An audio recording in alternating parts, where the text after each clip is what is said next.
I walked into our anniversary party just in time to hear my husband propose to my best friend, while everyone cheered and clapped like it was a goddamn fairy tale.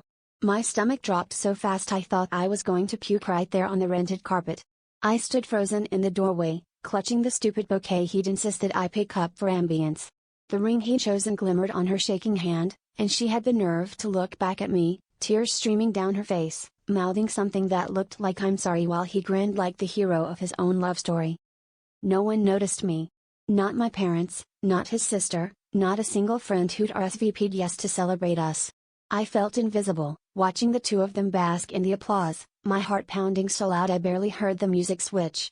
When I finally found my voice, I laughed, a bitter, too loud sound that made everyone turn.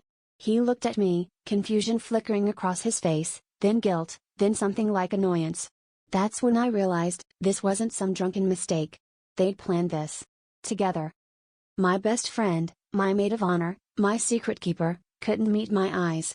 I remembered all those late night calls she'd taken outside, the work trips he'd suddenly needed.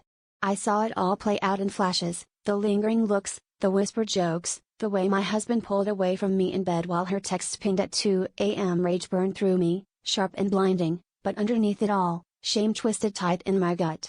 Had everyone known but me? Or had I just refused to see the truth, because the alternative meant my entire life was a lie? I didn't scream. I didn't throw a drink. I smiled, walked up to them, hugged my best friend so tightly I felt her bones shift, and whispered in her ear, "He's your problem now." As I turned to leave, the room buzzed with shocked silence. But I wasn't running from them, I was running from the version of myself that would have stayed, that would have forgiven. I realized, in that moment, the real betrayal wasn't theirs. It was mine, for letting myself believe love meant sacrificing my own happiness just to keep the peace.